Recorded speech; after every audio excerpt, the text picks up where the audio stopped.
वाराणसी की ज्ञानवापी मस्जिद पर अदालत का बड़ा फैसला। सर्वे का काम नहीं रुकेगा, 17 मई तक मुकम्मल करना होगा सर्वे।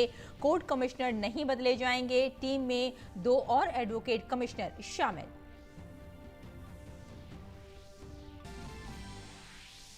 यूपी के अहम मकामात पर इलाहाबाद हाई कोर्ट का अहम फैसला। मथुरा अदालत को कृष्ण जन्मभूमि से मुताल्लिक दरख्वास्तें अगले 4 माह में निपटाने का हुक्म। साथ ही हाई कोर्ट ने ताजमहल में सर्वे और तहखाना खोलने की अर्जी की मुस्तरद। दिल्ली में म्यूनिसिपल कॉरपोरेशनों की नाजायज कब्जे के खिलाफ कार्रवाई जारी। आज मदनपुर खादर समेत कई इलाकों में चलाए जाएंगे बुलडोजर। आप एमएलए के खिलाफ मुकदमा दर्ज। राजीव कुमार होंगे मुल्क के नए चीफ इलेक्शन कमिश्नर। 15 मई को संभालेंगे अपना ओहदा। 1 सितंबर 2020 को इंतखाबी कमीशन में इंतखाबी कमिश्नर की हैसियत से संभाला था कामकाज। दुनिया ने भारतीय जबानों की अहमियत को किया तस्लीम। गूगल ट्रांसलेट में 8 भारतीय जबानें शामिल, जिनमें संस्कृत, आसामी, भोजपुरी और मैथिली शामिल।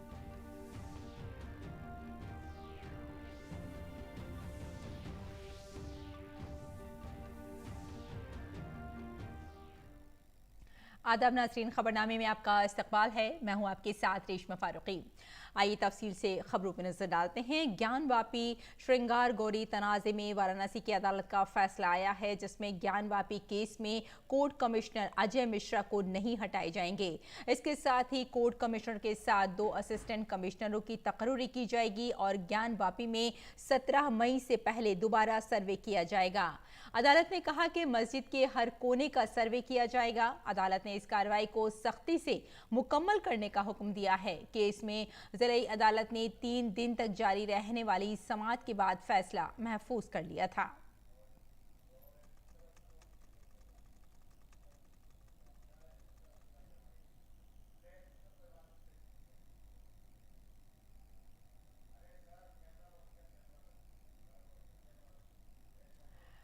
मथुरा श्री कृष्ण जन्मभूमि तनाज़ा केस में इलाहाबाद हाई कोर्ट ने मथुरा की अदालत को असल केस से मुताल्लिक़ तमाम दरख्वास्तों को जल्द से जल्द निपटाने की हिदायत दी है। इसके साथ ही अदालत ने तमाम दरख्वास्तें ज़्यादा से ज़्यादा 4 माह में निपटाने की हिदायत की है। अदालत ने कहा है कि सुन्नी वक्फ बोर्ड और दीगर फरीक को समाअत में शिरकत न करने के लिए एक तरफा अहकाम दिए जाएँ। श्री कृष्ण से मुताल्लिक़ इदारे के मनीष यादव की दरख्वास्त पर समाअत करते हुए इलाहाबाद हाई कोर्ट ने यह फैसला सुनाया है। जस्टिस सलील कुमार राय की सिंगल बेंच में समाअत हुई। मथुरा की अदालत में एक दरख्वास्त दायर की गई थी, जिसमें पैदाइशी आर्जी तनाज़े से मुताल्लिक़ तमाम मुकदमात की समाअत मुकम्मल करने और उनको जल्द अज जल्द निपटाने का मुतालबा किया गया था। मथुरा की अदालत में चल रहे तमाम मुकदमात को एक साथ सुनने का मुतालबा भी किया गया। इसके साथ इलाहाबाद हाई कोर्ट ने ताजमहल में सर्वे और तहखाने को खोलने की अर्जी मुस्तरद कर दी है। ताजमहल से मुताल्लिक़ दरख्वास्त बीजेपी की अयोध्या यूनिट के मीडिया इंचार्ज रजनीश सिंह ने दायर की थी। उनका कहना है कि फैक्ट फाइंडिंग टीम ने मुतालबा किया था कि ताजमहल की तारीख से जुड़ी हकीकत को अवाम के सामने लाया जाए। इसके लिए 22 कमरों के दरवाजे खोलने का मुतालबा किया गया था। वज़ीर-ए-आज़म नरेंद्र मोदी ने आज वीडियो कॉन्फ्रेंसिंग के जरिए गुजरात के भरूच में उत्कृष्ट समारोह से खिताब किया। ये प्रोग्राम जिले में रियासती हुकूमत की 4 बड़ी स्कीमों की 100% मुकम्मल होने के एजाज में किया गया था। ये स्कीमें ज़रूरतमंद लोगों को हर वक्त माली इमदाद फराहम करने में इंतहाई मुआविन साबित होंगी। इस मौके पर खिताब करते हुए वज़ीर-ए-आज़म ने कहा कि ये उत्कृष्ट समारोह इस बात का सबूत है कि जब हुकूमत मुखलिसाना अज़्म के साथ मुस्तफ़ीदीन तक पहुँचती है तो इसके मुस्बत नताइज बरामद होते हैं। कभी कभी तो योजनाएं कागज पर ही रह जाती हैं। कभी कभी योजनाएं कोई बेईमान लोग उठा करके ले जाते हैं फायदा। जब इरादा हो, नीयत साफ हो, नेकी से काम करने का इरादा हो, और जिस बात को लेकर के मैं हमेशा काम करने की कोशिश करता हूं, वो है सबका साथ, सबका विकास की भावना। वज़ीर आज़म ने कहा कि 2014 में जब अवाम ने उन्हें खिदमत का मौका दिया तो मुल्क की तकरीबन निस्फ आबादी बैतुल खला, वैक्सीनेशन, बिजली के कनेक्शन, बैंक अकाउंट की सहूलत से महरूम थी। इन सालों के दौरान सबकी कोशिशों से हम बहुत सी स्कीमों को 100% तकमील के करीब लाने में कामयाब हो पाए हैं। 8 वर्ष सेवा, सुशासन और गरीब कल्याण को समर्पित रहे।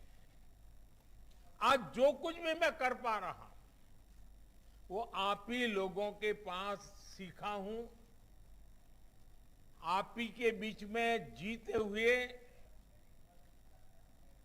विकास क्या होता है, दुख दर्द क्या होते हैं, गरीबी क्या होती है, मुसीबतें क्या होती हैं, उनको बहुत निकट से अनुभव किया है।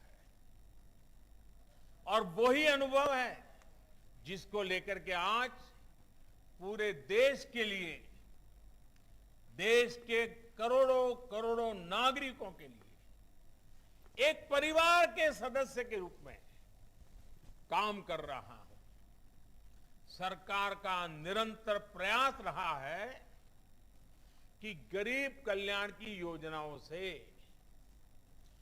कोई भी लाभार्थी, जो भी उसका हकदार है, वो हकदार छूटना नहीं चाहिए। सबको लाभ मिलना चाहिए जो हकदार है, और पूरा लाभ मिलना चाहिए। वज़ीर आज़म ने कहा कि मुस्तफ़ीदीन की 100% कवरेज का मतलब है कि हर वोट, हर फिरका, हर तबके को यकसा तौर पर सबका साथ, सबका विकास का काम कर रही है हुकूमत, ताकि गरीबों की फलाह बहबूद की हर स्कीम से फ़ायदा उठाने में कोई पीछे न रह जाए। कमर कस करके, सबका साथ लेकर के, सबके प्रयास से आगे बढ़ना ही है, और हर जरूरतमंद को, हर हकदार को उसका हक दिलाने के लिए जी जान से जुट जाना है। ऐसे काम कठिन होते हैं, राजनेता भी उनको हाथ लगाने से डरते हैं, लेकिन मैं राजनीति करने के लिए नहीं, मैं सिर्फ और सिर्फ इस देशवासियों की सेवा करने के लिए आया। वज़ीर आज़म नरेंद्र मोदी ने वीडियो कॉन्फ्रेंसिंग के जरिए भरूच में उत्कृष्ट समारोह में एक नाबीना मुस्तहिक से बातचीत की और बेइंतहा जज्बाती भी हो गए। आलिया। अच्छा बेटा, बताइए, डॉक्टर बनने का मन विचार आया? पापा की प्रॉब्लम को देखकर। उससे नहीं बोला जाएगा, वो थोड़ा भावुक हो गई है। भेज भेज। वो थोड़ा भावुक हो गए तो वो नहीं बोल सकेगी सर जी। ऐसा है, बेटी को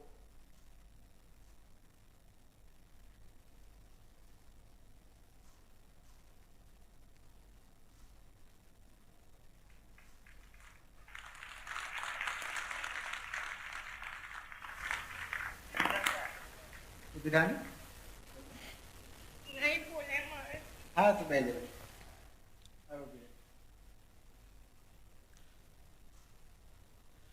बेटी, तुम्हारी जो संवेदना है ना, वही तुम्हारी ताकत है। और वज़ीर आज़म नरेंद्र मोदी आज दूसरे आलमी कोविड वर्चुअल समिट में शिरकत करेंगे। वज़ीर आज़म अमरीकी सदर जो बाइडन की दावत पर चोटी कॉन्फ्रेंस के इफ्तिताही इजलास से खिताब करेंगे। चोटी कॉन्फ्रेंस का मकसद कोरोना वबा के चैलेंजों का हल करने के लिए एक मजबूत आलमी सेहत के तहफ़्फ़ुज़ के ढांचे की तामीर करना है। कॉन्फ्रेंस की थीम है वबा से होने वाली थकान की रोकथाम और तैयारी को तरजीह देना। इजलास में अक़वाम मुत्तहिदा के सेक्रेटरी जनरल और आलमी इदारे सेहत के डायरेक्टर जनरल भी हिस्सा लेंगे। वज़ीर आज़म गुज़िश्ता साल सितंबर में अमरीकी सदर के जरिए मुनक़िद पहले आलमी कोविड वर्चुअल कॉन्फ्रेंस में भी इन्होंने शिरकत की थी। वज़ारत ख़ारजा ने कहा कि भारत कोरोना की वबा से निमटने के लिए की जा रही आलमी कोशिशों में अहम रोल अदा कर रहा है। और वो महफूज और किफ़ायती टीकों की दस्तयाबी कर रहा है और किफ़ायती मुल्क की टेक्नोलॉजी को फ़रोग़ भी दे रहा है और इसकी सलाहियत साजी भी साथ में कर रहा है।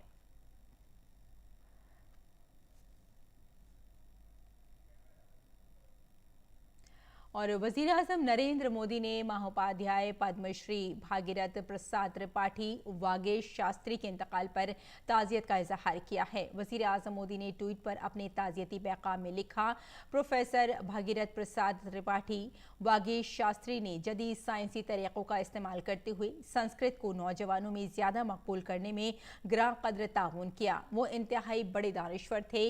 मैं उनकी मौत से दुखी हूँ। उनके अहले खाना और दोस्तों से इजहार ताज़ियत। Om Shanti.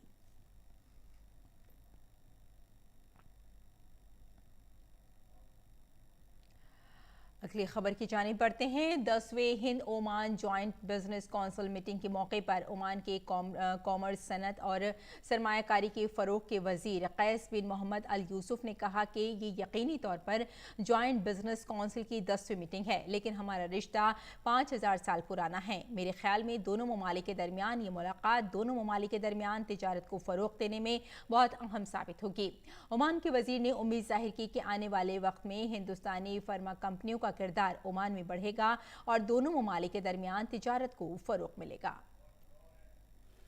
10th meeting, but in a relationship that has been extending for over 5,000 years, connecting us by geography, history, and most importantly, people. And I think that's what makes it special.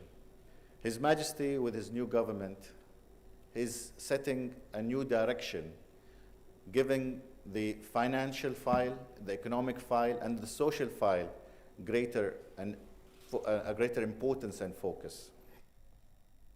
आज नई दिल्ली में 10वें Hind Oman joint business council की meeting से खिताब करते हुए मरकजी वजीर तिजारत और सनत पीयूष गोयल ने कहा कि दोनों मुल्क सिक्योरिटी, तिजारत और स्टार्टअप जैसे शोबों में मिलकर काम कर रहे हैं और ऐसा करते रहेंगे। मीटिंग के दौरान दोनों ममालिक के रहनुमाओं ने फार्मा सेक्टर में मजीद तिजारत को फ़रोग़ देने पर इत्तेफाक किया।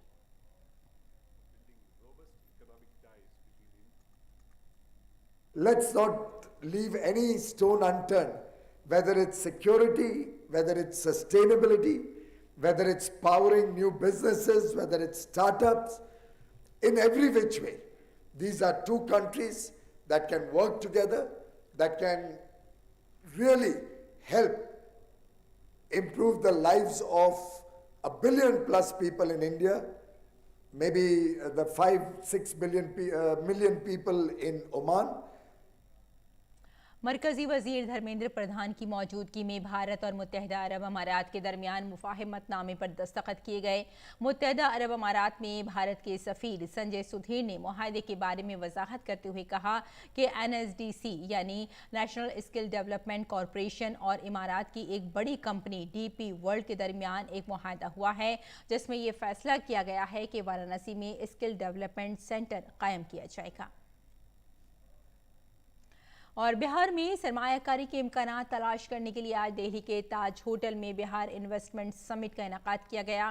प्रोग्राम का इफ्तिताह बिहार के नायब वजीर आला तारकेश्वर प्रसाद और बिहार के वजीर सनत सैयद शाहनवाज हुसैन ने किया। इस कॉन्फ्रेंस में मुल्क के नामवर सनतकार भी शिरकत कर रहे हैं। बिहार चोटी कॉन्फ्रेंस के मौके पर हमारे नुमाइंदे राजेश राज ने बिहार के नायब वजीर आला तारकेश्वर प्रसाद से बातचीत की और राजीव कुमार मुल्क के अगले चीफ इलेक्शन कमिश्नर होंगे। वजारत इंसाफ और कानून ने जुमेरात को एक नोटिफिकेशन जारी करते हुए ये इत्तला दी है। नोटिफिकेशन के मुताबिक सदर जमहूरिया ने इलेक्शन कमीशन के सबसे सीनियर कमिश्नर राजीव कुमार को इस ओहदे पर मुकर्रर किया है। वो 15 मई को CEC के ओहदा संभालेंगे। काबिल जिक्र है कि मौजूदा CEC सुशील चंद्र की मियाद 14 मई को ख़त्म हो रही है। और इलेक्शन कमीशन ने 15 रियासतों में राज्यसभा की 57 नशस्तों के लिए इंतखाबात की तारीखों का ऐलान किया है। पोलिंग वाली रियासतों में आंध्र प्रदेश की 4, तेलंगाना की 2, छत्तीसगढ़ की 2, मध्य प्रदेश की 3, तमिलनाडु की 6, कर्नाटक की 4, उड़ीसा की 3, महाराष्ट्र की 6, पंजाब की 2, राजस्थान की 4, यूपी की 11, उत्तराखंड की 1, बिहार की 5, झारखंड की 2 और हरियाणा की 2 सीटें शामिल हैं। इन तमाम सीटों पर इलेक्शन का नोटिफिकेशन 24 मई को जारी किया जाएगा और पोलिंग और गिनती 10 जून को होगी।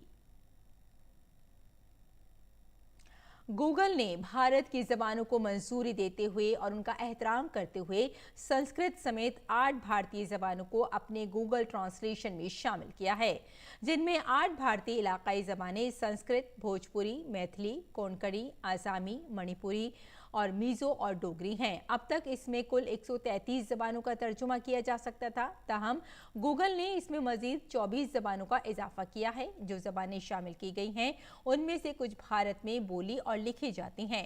गूगल ने कहा कि नई शामिल की गई ज़बानों को आलमी सतह पर 30 करोड़ लोग इस्तेमाल करते हैं। इसमें एक मीज़ो ज़बान भी है जिसे तकरीबन 8 लाख लोग बोलते हैं। रियल टाइम ट्रांसलेशन के लिए गूगल ने मशीन लर्निंग टेक्नोलॉजी का इस्तेमाल किया है, जिससे बगैर किसी गलती के दुरुस्त तर्जुमा दस्तयाब कराया जा सके। सुंदर पिचाई के मुताबिक अभी तक अंग्रेजी के फ्रेज का हिंदी में तर्जुमा करते हुए इसके मानी तब्दील हो जाते थे, लेकिन मशीन लर्निंग की मदद से इस अमल में बड़ी हद तक इस्लाह हुई है। और इन दिनों राजधानी दिल्ली में तजवीज़ात के खिलाफ MCD का बुलडोज़र पूरे इलेक्शन में है। आज बुलडोज़र गैर कानूनी तामीरात को गिराने मदनपुर खादर पहुंचा। यहां हमारे खुसूसी नुमाइंदे नीरज सिंह ने सूरत हाल का जायजा लिया। मदनपुर खादर में MCD की अतिक्रमण के खिलाफ कार्रवाई लगातार जारी है। मेरे पीछे अगर आप इन दृश्यों को देखें तो मदनपुर खादर में ये जो बिल्डिंग है इसको गिराया जा रहा है, क्योंकि ये अवैध है और ये एक अतिक्रमण रखा हुआ था यहाँ पर। और ये बिल्डिंग जिसको MCD के जो बुलडोजर हैं वो यहाँ पर पहुँचे हैं और आप देख सकते हैं कि ये लाइव विजुअल आपको दिखाई दे रहे हैं कि इस बिल्डिंग को तोड़ा जा रहा है और ये अवैध बिल्डिंग है। कैमरामैन आपको इन दृश्यों को दिखाएंगे कि किस तरीके से इस बिल्डिंग को तोड़ा जा रहा है। और ये पूरी बिल्डिंग अवैध बिल्डिंग थी जिसको MCD के बुलडोजर पहुंचे हैं और यहाँ अगर आप देखें पैरामिलिट्री फोर्स के साथ इस मदनपुर खादर में इस जो बिल्डिंग है इसको गिराया जा रहा है। ये लाइव दृश्य आपको दिखाई दे रहे हैं एक्सक्लूसिव। जिस तरीके से इस पूरे इलाके में अवैध निर्माण कर रखा था, इसके साथ ही हमारे कैमरामैन दिखाएंगे। ये अगर आप देखें कि इस इमारत में भी जो लेफ्ट में आपको इमारत दिखाई दे रही है, ये 5 मंजिला इमारत, इसके भी कुछ हिस्से को तोड़ा गया है। और इसके बाद ये जो निर्माणाधीन इमारत थी जिस पर जो बुलडोजर है वो इस समय चल रहा है और इस इमारत को तोड़ा जा रहा है। और MCD का ये कहना है कि दिल्ली के अंदर जहाँ जहाँ भी अतिक्रमण होगा MCD की कार्रवाई होगी, अवैध निर्माण के खिलाफ कार्रवाई होगी, अतिक्रमण के खिलाफ कार्रवाई होगी और MCD का ये अभियान लगातार जारी रहेगा। Neeraj Singh, DD news, Delhi.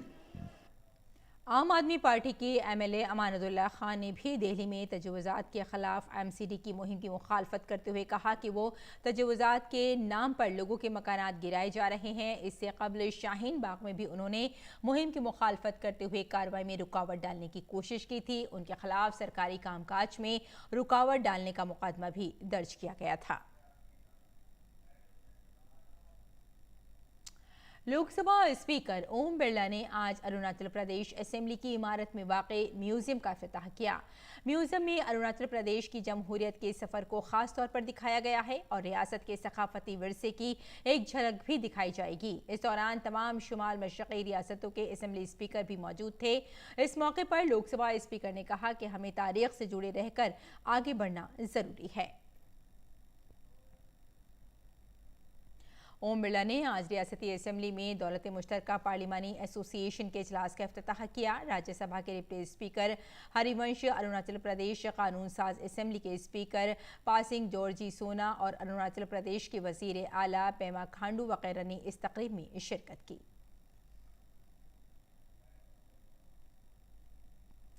राजस्थान में फिरका वाराना कशीदगी रुकने का नाम नहीं ले रही है। भीलवाड़ा के बाद अब हनुमानगढ़ जिले के नौहर कस्बे में बुध की रात दो बिरादरियों के दरमियान झगड़ा हुआ, जिसमें एक बिरादरी के लोगों ने विश्व हिंदू परिषद के लीडर पर जानलेवा हमला किया। इस हमले में उन्हें शदीद चोटें आईं।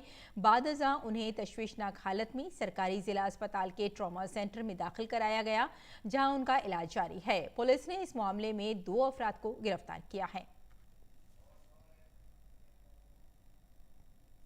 सावा रोड पर एक छोटा मंदिर है, उसके आगे खाली प्लॉट में कुछ लड़के बैठे रहते हैं। इस बात को लेकर दूसरे पक्ष ने ऐतराज़ किया, जिस पर दोनों पक्षों की आपस में मामूली मारपीट हुई है।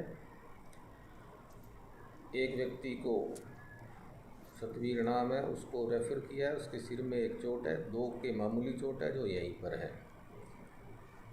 मौके पर सभी अधिकारी, एसडीएम, सीओ हम पहुंच गए हैं। स्थिति नियंत्रण में है और जो भी असामाजिक तत्व है उनको गिरफ्तार करने के प्रयास किए जा रहे हैं। खाम तेल की कीमत में 1% की कमी देखी गई है।